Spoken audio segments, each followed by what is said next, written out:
What's going on, guys? Dan Cal here with Liquidation Pros, and excited tonight to have Chris from LiquidationOH for our Liquidation Live show. Oh, sorry, guys. 1 second. We're going to be talking about buying and selling liquidation items locally. So the different tips and tricks and techniques, I guess you could say, that we use to try to find local deals, kind of cut out the shipping, the middleman, and all that stuff. So for those of you that are just finding me or my channel, once again, my name is Dan, Liquidation Pros, and I buy bulk and sell on eBay, Amazon, and things like Facebook Marketplace, Craigslist, any other yard sale, flea market. Chris, why don't you go ahead and introduce yourself? Hey guys, Chris with LiquidationOH here. Glad of you that familiar faces from the show earlier. Glad to see you here. I also buy liquidation, closeout, wholesale, thrifting. I sell on all major platforms, and excited for tonight's topic. Yeah, so how have things been for you in the past week? How have sales? You seen a uptick in sales or leveled off, staying the same? A lot of people are talking about summer slowdown. Just curious how things been going, and if you had any pretty awesome sales or any big sales that you can speak of.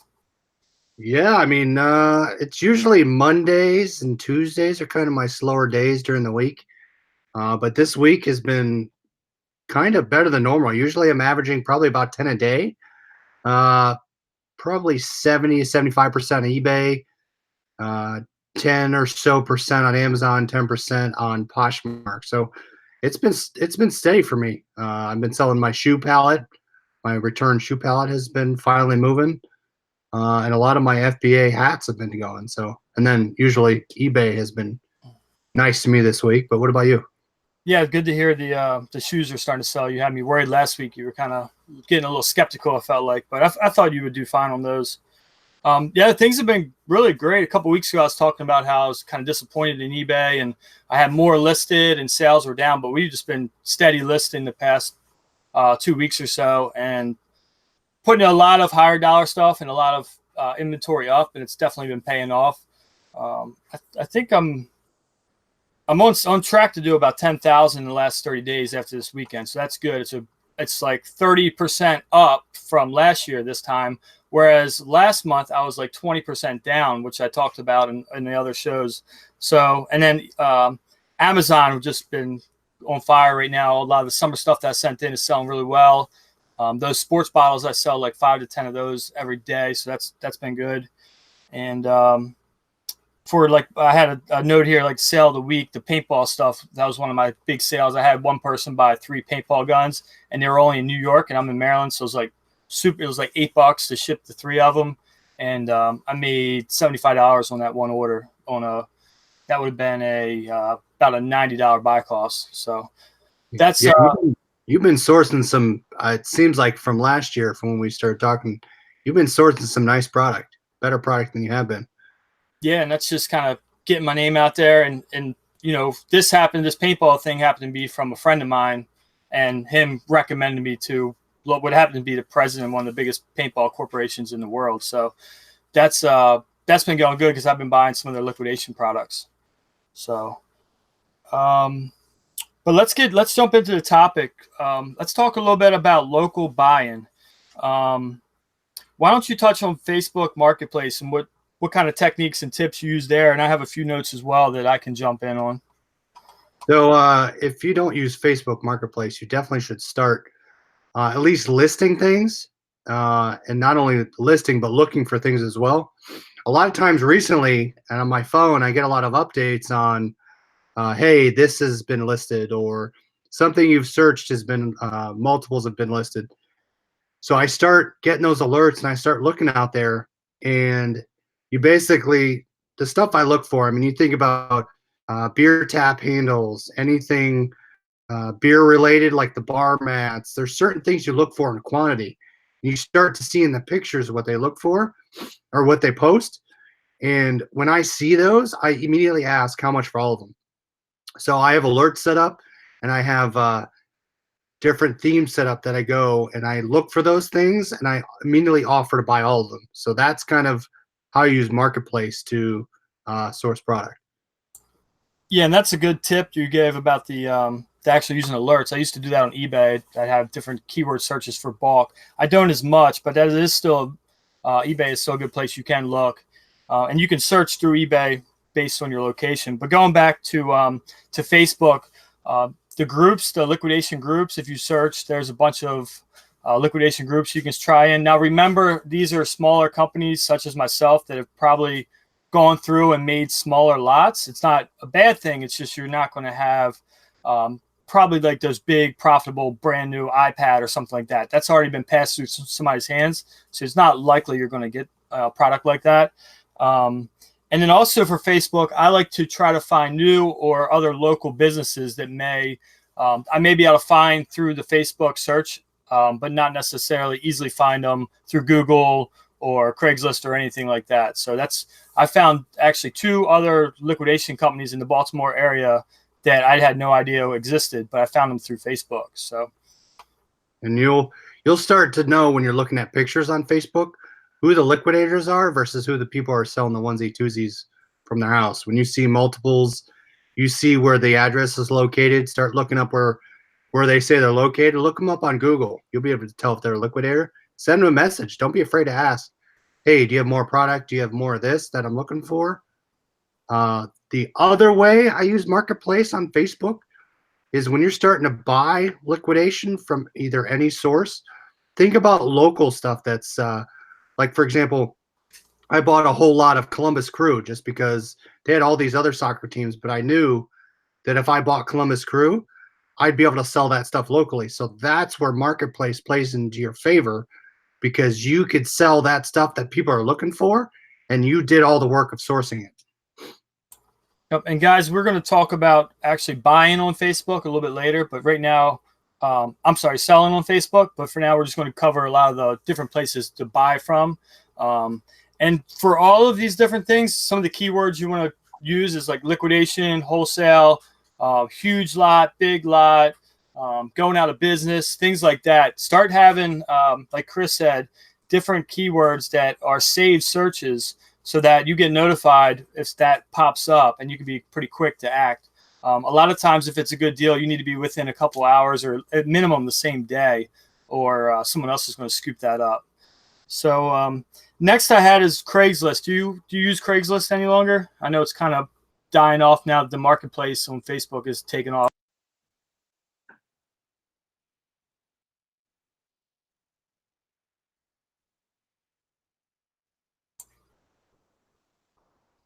Longer. I know it's kind of.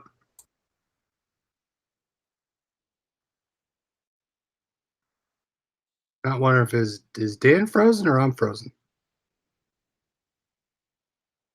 So if you there? Chris, can you hear me? Yeah, I got you now. Are we still live? Yeah, we're good. I think so. Sorry, guys. Guess I lost connection there for a second. That's really weird. I'm glad it came back. But did you hear me asking about Craigslist? No, I missed the first part of Craigslist. Okay, yeah, I was just saying, are you still using Craigslist as a viable option to find products to buy? Yeah, so I use Craigslist on the computer as well as if you don't have the app, there's a free Craigslist app to use. You go in there and search for what we talked about also on Facebook. Search lots. For example, I searched electronics lots. I searched just wholesale lot, closeout lot. Start look for that stuff. The key for me is pictures. Once you see multiples of an item or different types of units in that photo, I message them on Facebook and Craigslist message. A lot of times if they message back and it's something out of your buy range and you say no thank you, if that sits for enough time, whatever you ask them is still sitting in their inbox. So if they have it long enough, they will say, hey, I want to get rid of it. They'll go back to your message and they'll offer you. So don't be afraid to message people on both Craigslist and Marketplace. Yeah, that's really, really good tips there. And the same thing I said before about the keyword searches, I do that. I used to do it at least once a week. Now it's probably every other week just because I do have other inventory. But tomorrow I'll be doing a lot of local searching because we're starting to run out of inventory that needs to be processed and listed. So I'm looking for inventory. I'd like to maybe find something this weekend. So that'll be locally would be the best bet for getting something, same day or next day. And that's the other big tip about locally is it's pretty instant. Once you find that deal, it's typically that day or maybe the next day you're meeting up, as opposed to buying online liquidation where you're placing an order, you got to wait for the payment to go through, and then you have shipping, and that could take 3, 5, 7, even 10 days. So depending on where it's coming from. So the local game's really good if you need like a quick influx of inventory. So do you do this, Dan? Do you I've done it on Craigslist where I set out hey, I'm looking to buy. So for example, I will put out, hey, I'm looking to buy used electronics, I'll pay cash. Or I'm looking to buy sports stuff, I'll pay cash. Put that out there, and people will start contacting you, and you don't have to leave your house. Yeah, I tried that for a while, but what I found was that local guys that were already doing that were marking my listings as spam like the same day. So really, yeah. So like video, like I would buy just like you said, electronics, video games, iPhones, iPads, just keyword stuff that people would help a lot of people see it. Immediately, same day, it would get blocked. That's savage. We still good here. It looks like the live. Good. Okay. I think you cut out though. I see your icon. I'm not sure what's going on YouTube tonight, guys. Mike got ungated in RCA. Nice. I think looks like I'm. Hey, Derek, what's going on? Good to see you. What's going on, NASCAR man? My buddy Lenny Borkman's in the chat. We got Karen, Blackberry Thistle. If you guys can still hear us, I know you said both were frozen earlier, but we lost video. Can you guys still hear the audio? Yeah, audio. Lost the video, but can hear you. Yeah, I'm not even sure how to refresh the Hangout. Do you know, Chris? No, because I can see you. Yeah, we're. Someone let us know if you can still hear us, and I think we're back, so we'll keep going. I'm not sure. Like I said, There we go. We're back. Yep. I have Verizon and I'm plugged in direct now, so I'm not sure what's happening tonight, but we'll keep going with it, and we'll just assume that you guys can continue to hear us. I think we just went out again, so I'm not sure what's going on.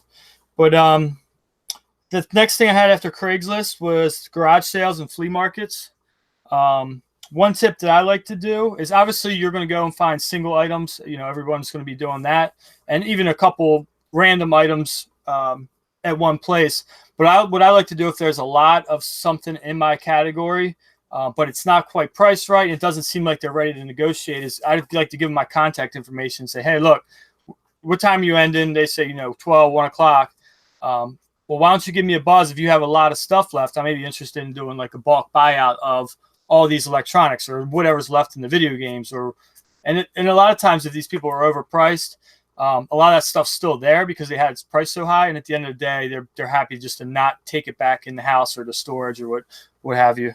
So that's one thing I will say. And then also I'll search while I'm looking through the garage sales and flea markets. I'm always looking for anyone who has like big lots or pictures of like a lot of items that are boxed up that you can potentially snag for a pretty low price. Yeah, I think it's invaluable to leave your information with people or anywhere for that matter and let them know what you're looking for because they will eventually reach out to you and potentially offer a better price if it's been sitting for long enough. So definitely let them know what you're looking for, what your buy price is, and they might come around. I think that's about it. A lot of the garage sale and flea market stuff for me is like onesie, twosie items, and then a lot more selling versus buying. So we'll get back into that in a little bit. Let's talk about Google. What kind of tips do you have for using Google as finding local liquidation or wholesale deals? I say your first search is probably the worst. What you're going to do is just start searching keywords. Start searching liquidation. So for me, I'm gonna search liquidation Columbus, Ohio. You look at your maps, your different businesses that pop up. Don't be afraid to call those businesses. Look for wholesale. Look for closeout. Put all those search terms in the box. You want to exhaust Google and to be able to find local stuff. And the key is, I think, for me personally, is finding that local business that already has the shipping in there that you can go touch the product. So the key is being able to find a business that has that product that you can go touch and feel and pick up.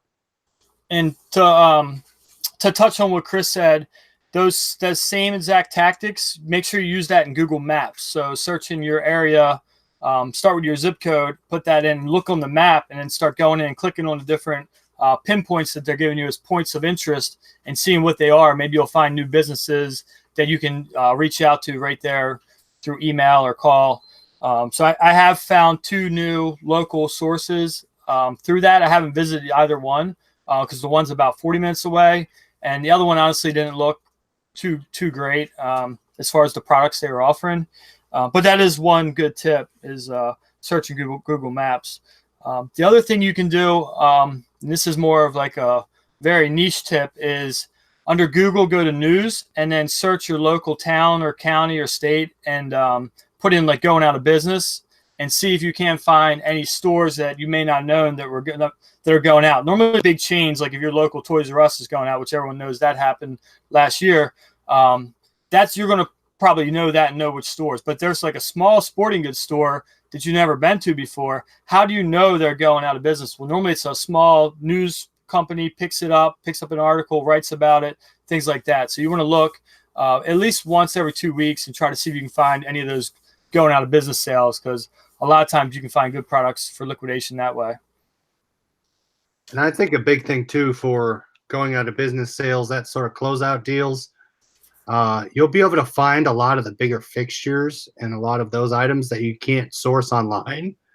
That helps, because I need to look for one of those because I need a reliable hanging rack that doesn't fall over when it gets too heavy. So a lot of those bigger fixtures you can source locally if you can find those types of going out of business sales.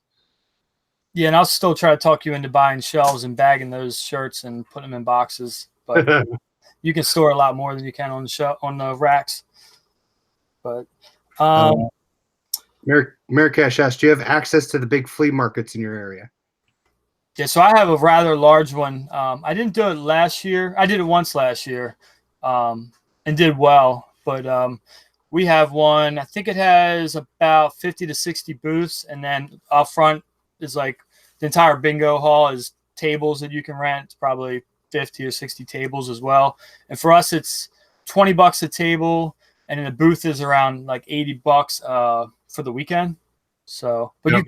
you can kind of leave your stuff there and lock it up. The problem is there's not as much, you got to drive people back to your booth, whereas the tables, everyone that comes through the flea market passes through those tables. And then they also have outdoor, it's like $10 for a parking spot. And that's good. And like right now, this time of year is really good for that. What about wholesale to the public? Have you ever done one of those? I've done like large lots before, and a lot of times if I do the flea market, like what's left at the end of the day, I'll try to sell it all to the other vendors because they're there every week, and one of their biggest troubles is finding good inventory. So I'll see if I can't unload what's left, and normally 50% of the time I do pretty well, just getting rid of everything and coming home with almost nothing. Wholesale lots, I used to do some on Craigslist. I haven't as much now because we've already taken the time to price the stuff and get it ready for the flea market yard sale. I might as well try to sell it and get top dollar that way first, and then maybe consider, bulk selling. Yep. I've not done a wholesale to the public place. I would like to see how it works and the price on them. Yep. But for the local selling, there's one thing you have to think about going into, and that's the preparation of the products. So as you're going through your liquidation products, you're going to have stuff that's either too cheap, it's damaged, it's flawed, it's too big or heavy. These are the items you're thinking, this probably isn't good to go online. I'm going to end up breaking even or losing money if I do that. So meanwhile, you got to figure out a way to get rid of it. So you're going to sell it locally. What I do is I price this stuff as we go. I have the little labels here. You can buy these like flea market labels or yard sale labels, and you can actually print out whatever numbers you want on them. It comes with like templates for your computer. So I do that, and then I have my help as they're going through. If it's a flea market item and it's selling for $10 on eBay, I'll have them price it like half that, so $5 sticker. And normally, you got to think if we're paying 20% of retail, we're probably only paying $2 or $3 for that item. So we're almost doubling our money, and getting rid of a lot of the cheaper stuff. Yeah, I mean, to your point, heavy. If it's heavy, when I get a liquidation lot, if it's a tool or it's super duper heavy or big, that's immediately going local, right? So I just had a angle grinder. Haven't listed it yet, but that's going local. If I sell that on eBay, I'm gonna lose money. So local for me is heavy. A lot of times the stuff that doesn't sell online is the stuff that I'm not going to make my money back on. All the stuff I make my money back on goes to eBay. I make my money on the lot. I make my profit. The stuff that's left over is either smalls or it's broken. That stuff is immediately saved for my garage sale. And my garage sale, I list that stuff. I sell it for between $1 and $5, and I basically say they come to my garage. That's $1, and you could easily make your $300 back on a lot pretty fast with dollar items. Yeah, I think a lot of the people that are doing the smaller liquidation lots are capitalizing on the local game, and they have a good setup for the flea market or what have you. I don't have a great setup for that. I just don't have the time every weekend to dedicate, Saturday and or Sunday. And a lot of them are open on Fridays as well. So that's like more of my time to focus on the internet side of the business and also spend time with my family. So it's like maybe once every couple months I'm planning, and I'm actually going to try to do one on Saturday. So see how that goes. But I have a lot of stuff from that last load of pallets we have that are here. They're prepped. They're ready to go to storage. So instead of taking them directly to storage, I'll set them out and then see what kind of money I can make off it, then take it to storage. Really the best time for me to sell liquidation products is the winter time, before Christmas. Like, it's cold out. I can go to the indoor flea market November, December, and that's when people are there. Even January and February are good as well. So I'd rather save that stuff, unless there's I'll do one yard sale in the spring, and then one in the fall. We have a community yard sale in my neighborhood. That's what we have. And I got this from Wade. I don't know where Wade got this from, but this is what I'm using this year. It's a pricing gun.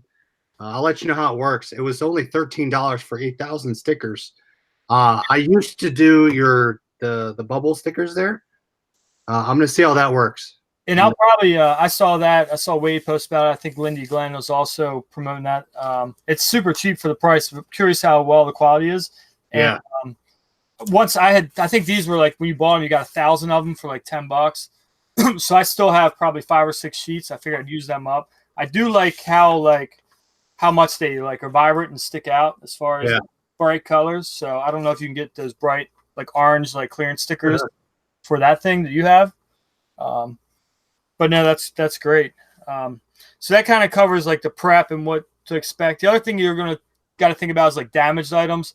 Something that's maybe selling for 20 or 30 and selling well on eBay, but it's got a slight flaw or it's a little too damaged to sell as used.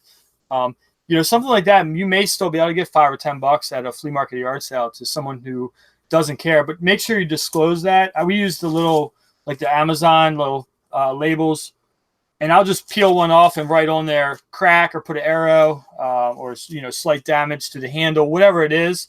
So that way people don't get home and get disappointed and potentially in the future not come back, or come back to your house where you live, knocking on your door, wondering why you ripped them off. So we try to disclose any damage or issues that we can find.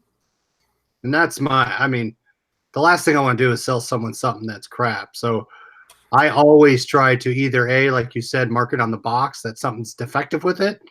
If it is a sticker that's not if it doesn't say exactly what's wrong with it, and I see someone offering it to me, I will make sure to disclose, hey, it's missing the hose or something along with that, so they know what they're getting. But I think to your point, when my lister does their stuff, I have a column that has defect on it, and they type in next to that item, so I know exactly what's wrong with it. So when I do, or if I have to take that to a garage sale, I know exactly what to tell the buyer. But I think that's a great point.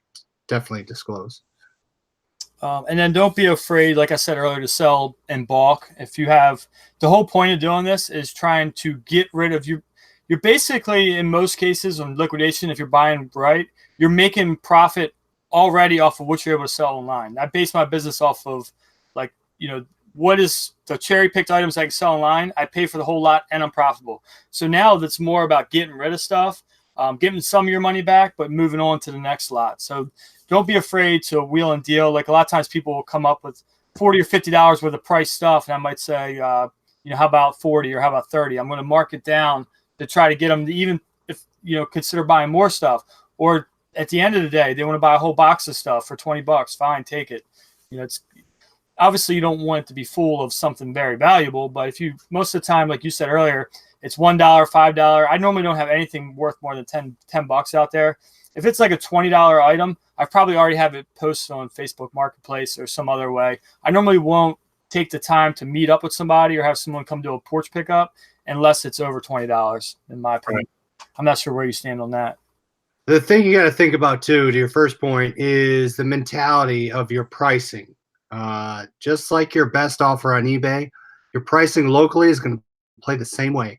If you want to sell something for $5, price it at $10. If you want to sell something at $5 or at $1, price it at $5 or $2, whatever. You want to be able to have that room that someone's going to say, hey, would you take $1 for it? And your second point is, the garage sale for me is full profit. I try to do it this way. It doesn't always happen. That the garage sale for me, every item and every dollar I make off that will be profit for me to reinvest back into other pallets, other boxes. But it is a good source of income if you do need to use it for profitability. Right. To your point about pricing, don't forget that sometimes people will buy just because they got a good deal. They may not need it. They may not necessarily want it. But if it's a $20, $10 item and they throw a number at you, like we take 3 or 5, they're probably not expecting you to do it. But when you say, yeah, it's gone and they're going to be happy that they got, I can't believe I got this item for so cheap. But really, you're just happy to get rid of it. So I like that extra point you made there. And then what about, we're talking about Facebook Marketplace a little bit. What about Facebook Marketplace for selling? Like I said, I try to sell like $20, $30 minimum, just because the time it takes to meet up with somebody and even the hassle of all the questions or I'm interested, but nobody's really committed to anything. What kind of tips or tricks do you have for selling on the marketplace? For me, like your point, probably, it's $5 or $10 for me, and I'm not moving. I don't know about you, but I have people coming to my porch. They come pick up the porch, they leave stuff with the money. I do have a video doorbell, so it records everything. I've never had any issues with it. But for selling locally, I don't go anywhere. I don't meet anyone, especially if it's big. They come into my house and they pick it up. I don't want to go somewhere and someone flake on me. So it's probably about $5 is probably my minimum. But they got to do the work to come get it. Yeah, and I'm in the same boat as you. 99% of the time, it's porch pickup. The only time it might be different scenarios if I have stuff at storage that's listed, and then it just makes more sense since I'm coming back from storage to just meet them at a public place. A lot of times, if I'm buying though, I'll try to get them to go to a public place, especially if it's a lot of money. Oh yeah, if I'm buying, I'm going to a public place. But if I'm selling, it's on the seller to get the item. And then, what about the buy? Do you have buy-sell groups in your area, like 20, 30,000 member groups that you post in, or is it mainly just marketplace? I get yelled at numerous times about that. All these people have rules, and they want to yell at you for posting. Because what I do is I'm probably part of 10 to 15 local groups within Columbus. When I post things, I post multiple things to groups, and if I buy a lot of wholesale or liquidation, I will get post happy and I'll start tagging every group, and they'll see me keep tagging. I'll get yelled at. They'll say no business. I'm like, I'm kind of not a business, but whatever. So yeah, I try to post to as many groups as I can within the limits. And it's easy, right? Because when you're posting that stuff and I'm buying Columbus Crew stuff for local stuff, I want to move it locally. I want those people to buy that product because you're saving your fees, you're saving your time, and you're moving product quickly. So don't be afraid to use your local groups and join a ton of them. And not to mention the aspect of shipping. No shipping fees. You don't have to deal with that. You don't have to worry about any lost packages or what have you. Yeah, and I'm the same way. There's probably about 5 or 6 groups that are locally to me that as I post the marketplace, you can tag those, and that just helps give you more exposure. The one thing I don't like is I'll have people I'm on the East Coast, and someone from Minnesota is I'll buy this tomorrow. What time can you meet? I'm like, are you in Maryland? Or no, I'm in Minnesota. I'm like, why? How did you even find this? I know when you look on Facebook Marketplace, it's within 50 miles. You can change your settings. So I'm not sure how they're coming across it unless they searched exactly for that item, and I was the only one, so I came up even though I was 1,000 miles away.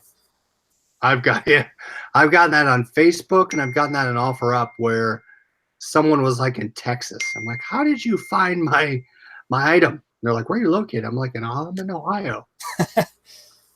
And then the last thing I had is selling on Craigslist. I feel like Facebook Marketplace is pretty much taken over for selling, but there are still people that list on there. I don't as much because I feel like it's just so much easier and convenient to do in the marketplace. But when I do have larger bulk deals, like $100 or more lot or a more expensive, heavier item, I'll put it on both. I will put it on Craigslist, but I'm not going to take the time to put a $5, $10, $20 item on Craigslist. What do you think? Yeah, Craigslist is kind of my last option. To your point, Marketplace Facebook has been kind of the go-to, and I'll put it up on there. Even OfferUp and what's the other one? The local one. I rarely use those. I only use those in worst case scenarios. Is it LetGo? Oh yeah, that's right. LetGo. I did try that. I didn't have great success with it. Yeah, I tried. I'm trying OfferUp right now as well, and I'm trying to list on both Facebook and OfferUp and see. The last thing I did that with, it sold fast. It sold on Facebook Marketplace first. I don't know if OfferUp's real big around here in the East Coast yet, but I think it's growing pretty fast. Now I have used those for when I'm buying a lot of liquidation. I get a lot of cell phone cases. So what I did was I started lotting up all these cell phone cases, and I would sell 50 for $30, and I put them across Craigslist, Facebook Marketplace, OfferUp. I did get some hits on them, but it's something to think about too. If you want to lot up your liquidation and sell those locally, I mean, you get a big box of stuff that's all profit to you. Get rid of it for $20 to $30. Yep. And don't forget, if you are doing a local flea market or yard sale, no matter if you're going somewhere or doing it at your house, make sure you post on all those platforms. Craigslist. If you're on Craigslist, you'll get on the Treasure yard sale map. It'll populate on there. I'm not sure where else the yard sale treasure map app. I don't know if you have that, but where else they're pulling data from, but I know they're getting it from Craigslist. Facebook Marketplace, make sure you put it on there in the groups. You're trying to drive as many people as you can to your sale. So I'll be doing that. I normally do it the day before. I'll post mine, and then I have 2 or 3 signs I'll put out on the main road trying to direct people to my neighborhood. And if you're nervous about giving people your phone number, go to I forget what it's called, Google Voice or Google Phone, Google Voice or Google phone number. So you can get a phone number that forwards to your phone. So you give out that Google number, and they never have your phone number. Yeah, that's a really good tip. You can get, for every Gmail account, you can get one for free. So if you have a couple Gmail accounts, I have 2 or 3 of them. So that's really good to have for that. I never even thought about using that number. I normally don't put my number on those listings. I just have people message or email me. Yeah, and what's great about that number too is they can actually text you, and it goes to your Google number. And we didn't get into the whole spam aspect of it. There is some stuff you need to be careful about. I don't know if you want to cover that for a few minutes between either Facebook or Craigslist, but you just got to be mindful that there are people that are going to try to get over on you and take advantage of you. But normally I will say in my listing, ask a specific question about this item, or I will not respond. And that's worked really well for me. And it kind of gives me a way out if someone's just saying still interested. Are they really that? If they're interested, why didn't they just say, hey, I'll buy this. Can you meet today or tomorrow? It's just kind of laziness, and it's easy for them to say quickly, they're scrolling through their phone, they're looking at pictures, saying, "Oh, that's cool. Let me click on that one." What does Facebook does? It pops up like 3 messages you can quickly say. So they may be interested in that moment, but when they realize they got to come and meet you, they may not be as interested. So I try to put extra steps in there. Like if you don't follow 1 or 2 steps, then you're probably just a spam or a bot. Cash only if you're selling locally. Yep. Cash only. Another tip I have is if you're buying liquidation locally, think about the big liquidation sites. You think about Via Trading in Los Angeles area, liquidation.com, Plainfield, Vegas, Plainfield, Indiana, Vegas, Nevada, Garland, Texas. A lot of those big liquidation sites, if you're close enough to them or you're within driving distance, go pick it up. A lot of times people beat me on price, and I know they do. They're able to drive to that location and pick up in person, and they save a ton on shipping. If I lived in Vegas or in Plainfield, Indiana, I know I'd make a killing. So look at those larger liquidation sites around where you live and look at picking that up. And one other tip that I've learned is with selling items is you can put in there, we'll meet at this location. If you're not comfortable doing porch pickup, which some people aren't, we'll meet at this location at this time on Tuesday or Thursday. If you can't, do that, then please don't, request that you want to buy this item. And especially if it's something that's real popular, you probably will have no problem selling, because you'll have a lot of people that say they're interested. They tie up the process of you actually selling it because they're the first one to respond.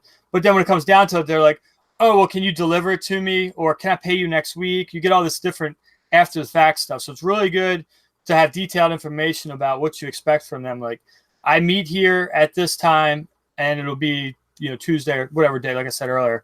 And I think that helps for weeding out some of those people that aren't serious and getting to the person that really wants to come and buy it right away.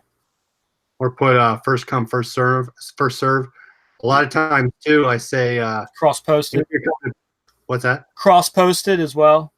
Yep. If they're coming to my house to pick it up, I make it a requirement that they text me before they're on their way. Not only because I work during the day, not only is it so I know I can get the item on my porch so they can get it there, or if I'm not home, they're obviously I can respond and say, "Hey, I'm not home. You can't come right now." Or I haven't given me an idea of when they're going to be there, because if they don't ever text me back, or they say I'll be there on Friday and they don't text me 4 days from now when they're leaving, I know they're really not that interested. You want to try and get them to text you or talk to you right before they're going to pick it up, because to Dan's point, you don't want to hold something when they're never going to buy it and you had 5 other people waiting to snatch it from you. And then I think that pretty much covers what I had. If you didn't have anything else, maybe if anyone has any questions, now would be a good time to put them down in the chat while we wrap up. I see Sue Ann's in here, borderline hoarderish. I see she was going camping. I just got back from camping this past weekend. Hopefully you have some. It looks like it's gonna be good weather, depending on where you are, I guess. Did you see any questions from earlier?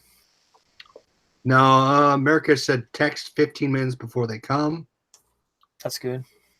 What categories do you think the easiest to start with? Angel asked. Toys, games, electronics, health and beauty, etc. I mean, honestly, I would say what the categories you know the most about to get off, get the ball rolling. But whatever you're either interested in or you have a lot of knowledge already. That's kind of where I'm at. I knew electronics and sporting goods enough to get me started, and that's what I dove into.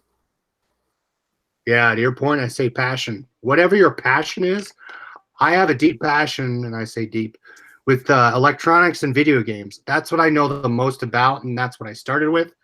Once you know the value, and I think the big thing is value.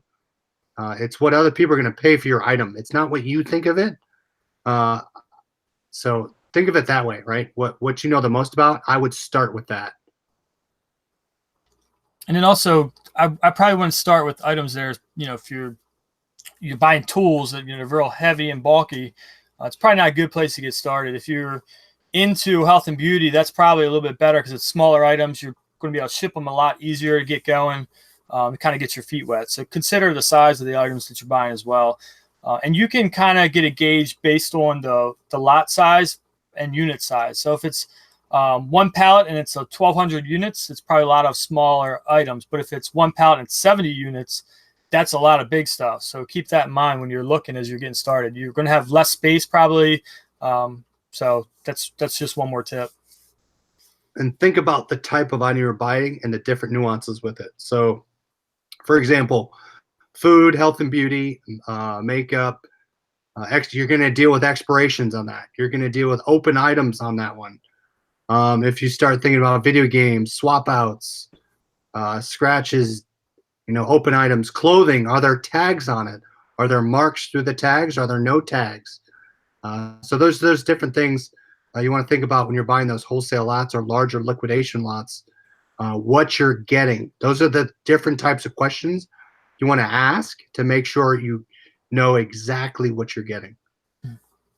And you can email either one of us if you're questionable or unsure. We can maybe help you out picking your first one, but that's always kind of a stressful to get going. But I would think if you're dealing with, say, liquidation.com, which is where both of us kind of not necessarily started, but we use that as a tool.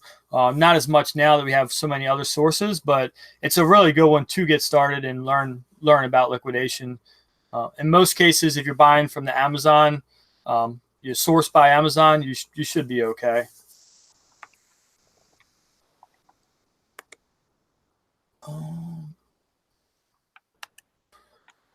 Cool. I don't think I see any more questions at the moment, so we can go ahead and get ready to wrap this up. Any final words of wisdom for buying and selling locally? I mean, you're gonna have your bumps, you're gonna have your learnings. Not every experience is gonna be great, but as long as you learn from it, know what to ask, know what to look for. It'll be a fun and learning experience. Yep. And then just a quick show note.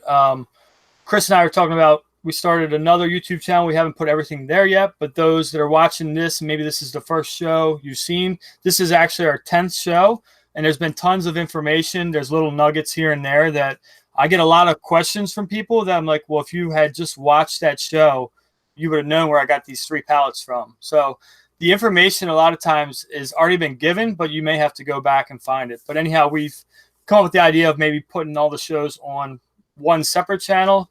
That way it's easy. You can go back and easily listen, play back. So, and then we have some other talks that we're doing about helping you guys out. So hope everyone's enjoying the content. I have Chris's information down in the chat. Make sure you go and subscribe and like his channel. And thank you guys for coming. And this is Dan from Liquidation Pros. See you. See you guys.